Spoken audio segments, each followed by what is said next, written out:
ঢাকার দিকে রাত 2টো নাগাদ প্রস্থান করে এবং বিভিন্ন পদাতিক ফোর্স বিভিন্ন ক্যারিয়ার ভেহিকল ঢাকায় ঢুকতে দেখা গিয়েছে। গুলি, শেল, মর্টার আর আক্রমণ পাল্টা আক্রমণে রণাঙ্গনে অকুতভয় যোদ্ধারা। এদিকে এবার গভীর রাতে হঠাৎ ভারতীয় সেনাবাহিনী বাংলাদেশের পরিস্থিতি উত্তাল করে দেয়, শেখ হাসিনার কপাল খুলে দেয়। ডক্টর ইউনূস, সার্জিস, হাসনাত এদেরকেই প্রথমে ধরে বাংলাদেশের সেনাপ্রধানও তাদের সাথে আছে। সেনাপ্রধানের কোনো চেষ্টায় কোনো কাজ হবে না। প্রফেসর ইউনূস যুগান্তকারী সুখবর দিয়ে জাতিকে সাব কিছু বার্তা জানিয়ে দিয়েছেন। এবং আমার পুরোটাই মনে হয়, এখন পর্যন্ত মনে হয় এই ছেলেগুলোর অভিজ্ঞতা কম, তো বয়স কম, কাজে আমার কেন যেন মনে হয় হাসনাত আব্দুল্লাহকেও ওই ভদ্রলোক, বিদেশে থাকা ওই ভদ্রলোক, আমার ধারণা হাসনাত এবং সার্জিস যে ওখানে গিয়েছিলেন সেনাবাহিনীর প্রধানের কাছে, এটাও ওনারই পরামর্শে গিয়েছিলেন। কি সেনাপ্রধান হঠাৎ করে এত বেশি তৎপর হয়ে উঠলেন এবং আমরা দেখলাম রাতারাতি তিনি প্ল্যান করা শুরু করলেন, বৈঠক করা শুরু করলেন। এই যে যারা দখলদার বাহিনী, তারা সেনাবাহিনীকে মুখোমুখি নিয়ে এসছে। তারা বলছে যে সেনাবাহিনী রাজনীতিতে হস্তক্ষেপ করছে, তারা বলছে সেনাবাহিনী আওয়ামী লীগকে নিয়ে ইলেকশন করতে চায়, মানে নানান ধরনের অভিযোগ তাদের বিরুদ্ধে দেওয়া হয়েছে। আমাদের প্রধান উপদেষ্টা ডক্টর ইউনূস আজ চীনে গেলেন। সেখানে গিয়ে তিনি জনাব মোদির সাথে একটা সাইড লাইনে দ্বিপাক্ষিক বৈঠক। বাংলাদেশ এখন যে সময়ে দাঁড়িয়ে রয়েছে তাতে মনে করা হচ্ছে ফের পালা বদল হতে পারে বাংলাদেশে। তবে আর কোনো নির্দিষ্ট ব্যক্তির হাতে নয়, ক্ষমতা যেতে পারে দেশের মেরুদণ্ড সেনার হাতে। যদিও পূর্বে একাধিকবার সেনা অভ্যুত্থান হয়েছে বাংলাদেশে, এমনকি হাসিনা সরকারের পতনের পর কয়েকদিন সেনার দখলেই ছিল বঙ্গবন্ধুর দেশ। কিন্তু অন্তর্বর্তীকালীন সরকার গঠন হওয়ার পর দেশের পরিস্থিতি চরম আকার ধারণ করে, জানিয়ে শুধু ভারত নয়, মার্কিন যুক্তরাষ্ট্রের মতো শক্তিশালী দেশও সরব হয়েছে। হ্যাঁ, ভারত সহ আন্তর্জাতিক দেশগুলো এখন বাংলাদেশের বিরুদ্ধে কেঁপে গিয়েছে। দর্শক শ্রোতা, ভারত প্রতিনিয়ত বাংলাদেশকে নিয়ে ষড়যন্ত্র করে আসছিল। এখন ডক্টর ইউনূস চীন সফরে যান এবং তারা কিন্তু বিশাল একটা সুযোগ পেয়েছে। গাইজ, আপনারা জানেন তারা চাচ্ছিল যে শেখ হাসিনাকে তারা ক্ষমতায় বসাবে, ডক্টর ইউনূসকে বিদায় করে। অন্যদিকে দেশের মধ্যে যে কোনো বিষয় নিয়ে অস্থিতিশীল পরিবেশ গঠিয়ে দেয় এবং এইসবের পিছনেও যে ভারত রয়েছে এইটা অনেকে সন্দেহ করে। দর্শক শ্রোতা, দেশের রাজনৈতিক প্রেক্ষাপট নিয়ে অনেক চাঞ্চল্যকর তথ্য থাকবে আজকের ভিডিওতে। এই বিষয়গুলো নিয়ে কয়েকটি নিউজ ক্লিপ রেডি করেছি। এই ক্লিপগুলো দেখলে আপনারা স্পষ্ট ক্লিয়ার হয়ে যাবেন সর্বশেষ বাংলাদেশের পরিস্থিতি এবং তারা কিভাবে শেখ হাসিনাকে নিয়ে আসতেছে। আসুন দর্শক, আমার কথা না বাড়িয়ে ভিডিওর মূল আলোচনায় চলে যাই। 12টার সময় বাংলাদেশ সেনাবাহিনীর সদর দফতরের কমান্ড সেন্টারে এই বৈঠক অনুষ্ঠিত হয়। সেনাবাহিনীর প্রধান জেনারেল ওয়াকারুজ্জামান এই বৈঠকে সভাপতিত্ব করেন। ছিলেন 5 জন লেফটেন্যান্ট জেনারেল, 8 জন মেজর জেনারেল এবং বহু ইন্ডিপেন্ডেন্ট ব্রিগেডের ব্রিগেডিয়াররা। এই মিটিং চলে প্রায় ঘন্টা দেড়েক। এই মিটিং এর পর জেনারেল ওয়াকারুজ্জামান তিনি বাংলাদেশের রাষ্ট্রপতির সঙ্গে দেখা করেন। সেখানে মিটিং চলে প্রায় 45 মিনিট।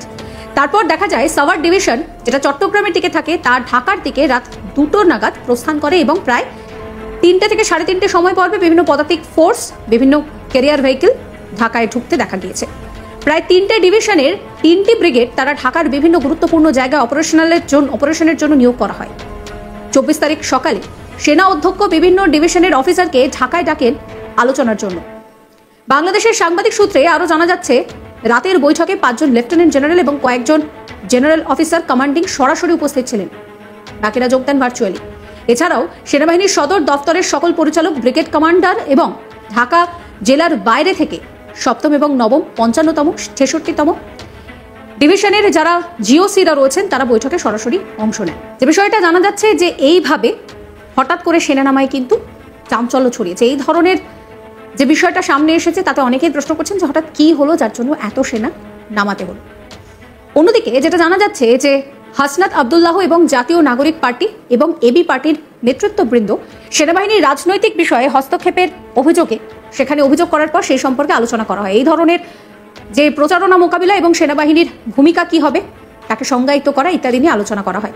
একই সঙ্গে আসন্ন জাতীয় নির্বাচন এবং সম্ভাব্য জরুরি অবস্থা জারির বিষয়েও মতামত গ্রহণ করা হয়। বৈঠকের শেষে এই পুরো বিষয়টা নিয়ে রীতিমতন চাঞ্চল্য ছড়িয়েছে। নিশ্চিত করছে যে আন্তর্জাতিক অংশীদাররা বাংলাদেশের শান্তি ও শৃঙ্খলা পুনরুদ্ধার, জাতীয় নির্বাচনের অনুকূল পরিবেশ সৃষ্টি এবং গণতান্ত্রিক প্রক্রিয়ায় অংশগ্রহণমূলক নির্বাচন নিশ্চিত করতে কিন্তু রীতিমতন সবুজ সংকেত দিয়েছে। আর এই পরিস্থিতিতে দাঁড়িয়ে কিন্তু রাজনৈতিক কার্যক্রম, সমাবেশ ও সভা সাময়িকভাবে স্থগিত করা হতে পারে। এই বৈঠকে উপস্থিত ছিলেন chief of general staff lieutenant general Mizanur Rahman Shamim, commandant national defence college lieutenant general Mohammad Shahinul Haque সহ আরও অনেকে। চীনে পাড়ি দিচ্ছেন ইউনূস জানিয়ে জল্পনা তৈরি হয়েছে। অন্তর্বর্তীকালীন সরকারের প্রধান উপদেষ্টা মোহাম্মদ ইউনূসের চীন সফরকে নিয়ে রীতিমতন চাঞ্চল্য ছড়িয়েছে। তবে জানা যাচ্ছে যে এর আগে নাকি তিনি ভারত সফর করতে চেয়েছিলেন, কিন্তু তার আগে হঠাৎ করে কেন তড়িঘড়ি তিনি চীনে যাওয়ার সিদ্ধান্ত নিলেন সেই নিয়েই প্রশ্ন উঠছে। তাহলে কি চীনের সঙ্গে ভিতরে ভিতরে কোনো বড় আঘাত করছে বাংলাদেশ? তা না হলে এমন কি প্রয়োজন হয়ে পড়লো যে সেখানে দেশের পরিস্থিতি উত্তপ্ত থাকা সত্ত্বেও ইউনূসকে চীনে যেতে হচ্ছে? ইউনূসের এই চীনে যাওয়ার আগে কিন্তু পরিস্থিতি যথেষ্টই উদ্বেগের। বিগত কয়েক মাস ধরে বাংলাদেশের রাস্তায় লাগাতার টহল দিতে দেখা যাচ্ছে সেনাবাহিনীকে। সম্প্রতি শ্রম ভবনের সামনে সেনা মোতায়েন করা হয়। তাহলে ভারতকে এই কথা বলার মতো ব্যবস্থা কে করে দিল? এই ভদ্রলোক করে দিল। মানে আমরা যে শেখ হাসিনাকে যে সে ফেরত এনে বিচার করব, সেই কাজটাও যাতে আমরা করতে না পারি সেই ব্যবস্থা এই লোক করে দিল। এবং একটা হালকা চটুল এন্টি ইন্ডিয়ান সেন্টিমেন্ট মানুষের মধ্যে তৈরি করে দিয়ে উনি এগুলি করেন। কখনো আলহামদুলিল্লাহ, কখনো সুবহানাল্লাহ, কখনো বিসমিল্লাহ, এগুলি বলে আমাদের দেশে কিছু ধর্মান্ধ লোককে উনি উত্তেজিত করেন, করে এই সেনাবাহিনীর বিরুদ্ধে লাগাই দিচ্ছেন, এইগুলি করতেছেন। সর্বোপরি এই দেশে একটা অস্থিরতা সে কায়েম করতেছেন। আজকে মির্জা ফখরুল ইসলাম আলমগীরও কিন্তু তার বক্তব্যে উল্লেখ করছে, তিনি নাম উল্লেখ না করলেও বলেছেন যে সোশ্যাল মিডিয়াতে কোনো কুতুব নতুন নতুন একটা পরিস্থিতি করে দেশে একটা অরাজকতা বিশৃঙ্খলা সৃষ্টি করছে, অস্থিরতা। কুতুবই তো উনি ভদ্রতা বসত কুতুব বলছেন। আমি তো ওনাকে বলি কি, পৃথিবীর একমাত্র ব্রাহ্মণ বংশীয় পীর। আমাদের মানুষের তো পীর, আমাদের এখানে পীরতন্ত্র খুব চলে, পীরের মুরিদরা পীর যা বলে কোনো প্রশ্ন না করে পালন করে। এইগুলো হলো একমাত্র ব্রাহ্মণ বংশীয় পীর। মানে ব্রাহ্মণ যারা পীর হইতে পারে, এটা আমাদের দেশে কিছু অর্ধ শিক্ষিত অর্ধ মুসলমান এরা প্রমাণ করছে যে ওই লোকটা আসলে ব্রাহ্মণ হওয়ার পরেও তাদের পীর। এবং সে যা বলে এরা অন্ধের মতো সেগুলি পালন করে। তো এখন এই জিনিসটা করছে, আমার কথা তা না, তার কথা শুনুক, আমার কোনো আপত্তি নাই। মানুষকে ভালোবাসতে পারেন ভাই, আমার কোনো আপত্তি নাই। একবার বুকে হাতে চিন্তা করে না তার কোন কাজটা আমাদের এই দেশের জন্য পক্ষে যাচ্ছে। শুনেন আমি বলি, হাসিনা পতনের আগে, হাসিনা যখন ক্ষমতায় ছিলেন, তখন আমি কিন্তু পিনাকি ভট্টাচার্যের ভূমিকায় আমি কিন্তু খুশি ছিলাম যে উনি মানুষকে সংগঠিত করতেছেন হাসিনাকে পতন ঘটানোর জন্য। আমি কিন্তু এখন খুশি না। এখন উনি দেখতেছি উনি মানুষকে বিভ্রান্ত করতেছেন, উনি দেশে একটা অরাজক পরিস্থিতি। এখন আমি একটা ঘটনা বলি, 2 দিন আগে ডক্টর কনক সরোয়ারের একটা ইন্টারভিউতে উনিও ছিলেন, আপনার ইলিয়াস হোসেনও ছিলেন। ইলিয়াস হোসেন বলতেছিলেন, একজন উপদেষ্টার নাম করে বলতেছিলেন যে তার বিরুদ্ধে অভিযোগ আছে যিনি 5 কোটি টাকার কম কোনো কাজ করেন না। সঙ্গে সঙ্গে উনি কিন্তু থামানোর চেষ্টা করলেন, না না এগুলো আমরা এখন না বলি আমাদের মধ্যে। তার মানে কি ভাই, সংবাদ মাধ্যমে ভেসে এসছে, ফলত অনেক কিছুই ঘটছে, একটা ঝড়ের পূর্বাভাস হিসেবে ঘটছে। এবং এই কথাটা বারবার শোনা যাচ্ছে যে শেষ পর্যন্ত রমজান পর্ব শেষ হলেই মোহাম্মদ ইউনূসের সরকারের পতন হবে এবং সেখানে জেনারেল ওয়াকারুজ্জামান তিনি কিন্তু রাষ্ট্রীয় ক্ষমতা হাতে নেবেন। এবং মার্কিন যুক্তরাষ্ট্রকে তিনি কথা দিয়েছেন যে তাঁর নেতৃত্বে তিনি নির্বাচনটা সুষ্ঠুভাবে বাংলাদেশে করাবেন। এখন প্রশ্ন আসছে, এখান থেকে প্রশ্ন আসছে, তাহলে কি পুরনো ফরম্যাটে কোনো না কোনোভাবে আওয়ামী লীগ ফিরে আসবে? সেই আশঙ্কা করছে ছাত্ররা, ছাত্র সমাজ, যারা নতুন একটা নাগরিক পার্টি তারা লঞ্চ করেছেন। আর ওদিকে রাজনৈতিক অবস্থাটা ভেতরে খুব গভীর। বিএনপির নাম সেভাবে শোনা যাচ্ছে না, বিএনপি এখন জলটা মাপছে। বিএনপি চাইছে খালেদা জিয়ার পার্টি, তারেক রহমানের পার্টি, তারা চাইছে খুব দ্রুত নির্বাচনটা বাংলাদেশে করে নিতে, টাটকা নির্বাচনটা করে নিতে। ছাত্র সমন্বয়ক যারা ছিলেন, যারা অনেকেই পদত্যাগ করেছেন, সারা বাংলাদেশে নতুন করে পার্টি করে তুলতে চাইছেন, তারা কিন্তু পরিষ্কারভাবে চাইছেন যে নির্বাচন অন্তত আগামী 1 বছরের মধ্যে যেন না হয়। তারা সময় চাইছেন, তার মধ্যে সংগঠনটা গড়ে নিতে চাইছেন সারা বাংলাদেশে। ওদিকে এই ছাত্ররা আবার সমর্থন পাচ্ছেন জামাতের, যারা উগ্র মৌলবাদী গোষ্ঠী, তারা কিন্তু ছাত্রদের পাশে হয়েছে। বিএনপি কিন্তু পরিষ্কারভাবে দুটো অঙ্ক করছে, তার নিজস্ব পুরনো ভোট ব্যাংক এবং তার সঙ্গে বিএনপি এই মুহূর্তে দাঁড়িয়ে এর আওয়ামী লীগের যারা সমর্থক, প্রচুর ভোটার তো এখনো বাংলাদেশে আছে না আওয়ামী লীগের ভোটার, তারা তাদের ভোট ব্যাংকটাকে নিজেদের পাশে নিয়ে আসতে চাইছেন। অর্থাৎ আওয়ামী লীগের যদি এখনো 25-30% ভোটার থাকে যারা সাইলেন্ট হয়ে বাংলাদেশের সমস্ত পরিস্থিতিটা অবজার্ভ করছে, এদের তো আওয়ামী লীগকে কন্টেস্ট করতে না দিলে আওয়ামী লীগকে তারা ভোট দিতে পারবেন না। এবার তারা যদি ভোট কেন্দ্রে যান, তখন তাদের ভোটটা যাতে বিএনপির বাক্সে আসে, যার জন্য এই মুহূর্তে খালেদা জিয়ার দল খুব অদ্ভুতভাবে আওয়ামী লীগের উগ্র বিরোধিতার পথে হাঁটছে না। তাদের স্পেস দেওয়া উচিত, সেই মানুষগুলোকে বাঁচতে দেওয়া উচিত। এই জাতীয় একটা অবস্থান নিচ্ছে, একটা অদ্ভুত অবস্থান বাংলাদেশে, যে বিএনপি এবং আওয়ামী লীগ ছিল বিপরীত অবস্থানে, একদম সাংঘাতিকভাবে একে অপরের বিরুদ্ধে লড়াইয়ের মেজাজে থাকতেন যখন শেখ হাসিনার সরকার ছিল। সেই বিএনপি এখন বাংলাদেশে দাঁড়িয়ে আওয়ামী লীগের সেইভাবে কোনো বিরোধিতা করছে না। এটা ছাত্রদের যে নতুন যে পার্টি লঞ্চ হয়েছে তারা কিন্তু বলতে শুরু করেছে। ওদিকে জামাতরা তারাও সাংঘাতিকভাবে বলতে শুরু করেছেন যে বিএনপির সঙ্গে আওয়ামী লীগের একটা অলিখিত অঘোষিত চুক্তি হয়ে গেছে, ফলত বিএনপিকে ভোট দেওয়া মানে আগামী দিনে আওয়ামী লীগকেই ক্ষমতায় নিয়ে আসা, এই প্রচারটা জামাত এবং ছাত্র সমাজ চালাচ্ছে। ফলত একটা অদ্ভুত পরিস্থিতি হয়েছে, আওয়ামী লীগ বিহীন নির্বাচন হবে, এটা মোটামুটি অবস্থাটা পরিষ্কার। এবার আওয়ামী লীগকে নিষিদ্ধ ঘোষণা করা হবে কি হবে না, এটা নির্ভর করছে শুধু মোহাম্মদ ইউনূসের উপর নয়, ডোনাল্ড ট্রাম্পের প্রশাসনও কিন্তু এই শর্তটা চাপিয়ে দিয়েছে। যা খবর শোনা যাচ্ছে ইন্টারন্যাশনাল নিউজ এজেন্সিগুলোর সূত্র ধরে, যে আওয়ামী লীগকে নিষিদ্ধ আপনি করতে পারবেন না, আওয়ামী লীগকে পার্টিসিপেট করতে দেবেন না একটা নির্বাচনে, সেটা নিষিদ্ধ করতে পারবেন না। এবং সেই কারণেই স্ট্র্যাটেজিক্যালি প্যাসিফিক যিনি কমান্ডার আছেন তাঁকেই কিন্তু বাংলাদেশে পাঠিয়েছেন রাজনৈতিক দূত করে। রাজনৈতিক দূত হিসেবে যদি অন্য কাউকে কোনো পলিটিক্যাল লিডারকে পাঠাতেন তাহলে প্রশ্ন উঠত। এখানে মিলিটারির চাপটাও দেখিয়ে দেওয়া হলো, মিলিটারির গ্রেসটাও দেখিয়ে দেওয়া হলো, ডোনাল্ড ট্রাম্প সেটা দেখিয়েও দিলেন। আর মেসেজটা ডোনাল্ড ট্রাম্পের চলে এলো সরাসরি সেনাপ্রধানের কাছে, কেননা মোহাম্মদ ইউনূসকে তিনি পছন্দ করেন না সেটা আমরা সবাই জানি। ওয়াকারুজ্জামানকে মেসেজটা দিয়ে দেওয়া হলো যে গো হেড উইথ দ্য অ্যাডমিনিস্ট্রেশন, এরকম কোনো একটা মেসেজ দেওয়া হলো। ঠিক সেই পরিস্থিতিতে দাঁড়িয়ে মোহাম্মদ ইউনূস গণহত্যা দিবস নিয়ে মুখ খুলেন।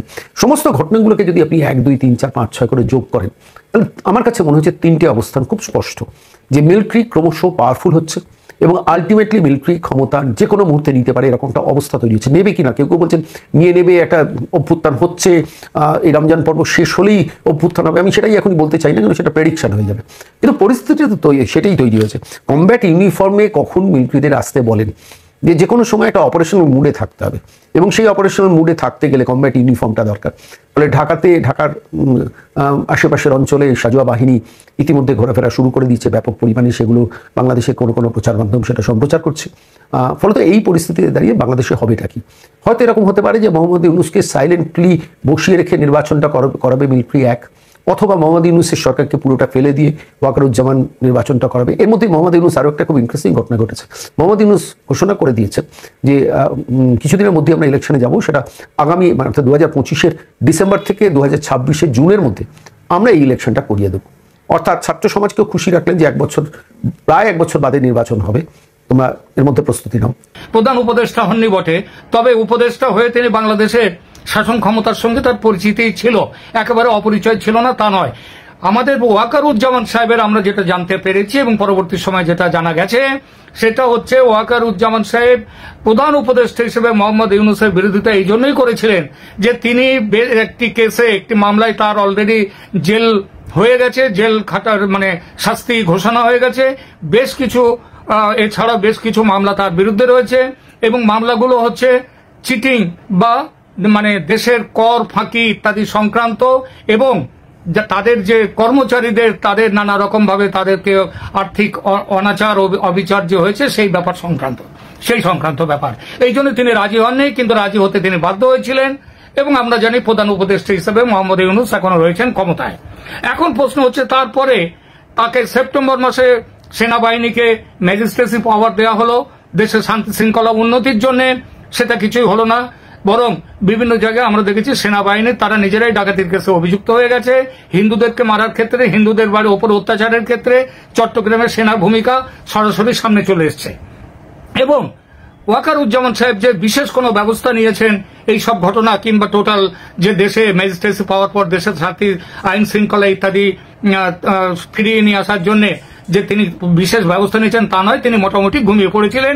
এবং সেই সময় মবক্রেসি পুরোদমে চলেছে, চাঁদাবাজি পুরোদমে চলেছে, সবকিছুই পুরোদমে চলেছে, কিছুই উন্নতি হয়নি। এবং আমাদের যে ওয়াকারুজ্জামান সাহেব তিনিও চুপচাপ, তিনি মোটামুটি ঘুমিয়েছিলেন। ঘুমটা প্রথম ভাঙলো তার, সেটা হচ্ছে আমি এর আগের ভিডিওতে একটি বলেছি যে 20 জানুয়ারি ট্রাম্প সাহেব ক্ষমতায় আসার পর এবং 13 ফেব্রুয়ারি যখন নরেন্দ্র মোদীর সঙ্গে ট্রাম্প সাহেবের মিটিং হলো হোয়াইট হাউসে, এবং সেই মিটিং এ পরিষ্কারভাবে বলে দেওয়া হলো যে বাংলাদেশের সংকট মেটাবার দায়িত্ব তিনি পিএম মানে মোদীর উপরে দিচ্ছেন। তারপর থেকে ওনার একটু ঘুম ভাঙলো, এবং ভারতের যে সেনা প্রধান রয়েছে তার সাথে তার যোগাযোগ আগের থেকেই ছিল, কিন্তু মাখামাখি বলতে যাবো যায় সেটা ছিল না, সেটা তার পরবর্তী সময় থেকে তৈরি হচ্ছে। এবং তার কিছু কিছু ঘটনা প্রথম প্রকাশ পেল এই ব্যাপারটা, সেটা হচ্ছে 25 ফেব্রুয়ারিতে। 25শে ফেব্রুয়ারিতে কি হলো?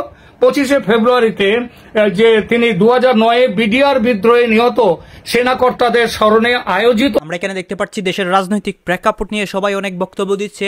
অন্যদিকে ভারতের বিভিন্ন পরিকল্পনা, সেনাবাহিনী এবং সেনা প্রধানের বিভিন্ন পদক্ষেপ, এই বিষয়গুলো নিয়ে অনেক কথা হচ্ছে, অনেক বিষয় নিয়ে আলোচনা এবং সমালোচনা হচ্ছে। দর্শক শ্রোতা, দেশের রাজনৈতিক প্রেক্ষাপট অস্থির, এইটা আপনারা সবাই জানার। এবং এই বিষয়গুলো নিয়ে ডক্টর ইউনূস কিন্তু আমাদের দেশকে উন্নত, মানে আমাদের দেশকে সামনে এগিয়ে নিয়ে যাওয়ার জন্য এবং আমাদের দেশের মধ্যে ভালো ভালো প্রযুক্তির জন্য তিনি কিন্তু চীন সফর দেন এবং এই সফরটাকে কেন্দ্র করে অনেকে অনেক কথা বলে। দর্শক শ্রোতা, এতক্ষণ আপনাদেরকে যা কিছু দেখিয়েছি সব কিছু কিন্তু আমরা সোশ্যাল মিডিয়া থেকে সংগ্রহ করেছি। এইখানে আমাদের নিজস্ব কোনো মন্তব্য নেই বা নিজস্ব কোনো সিদ্ধান্ত নেই।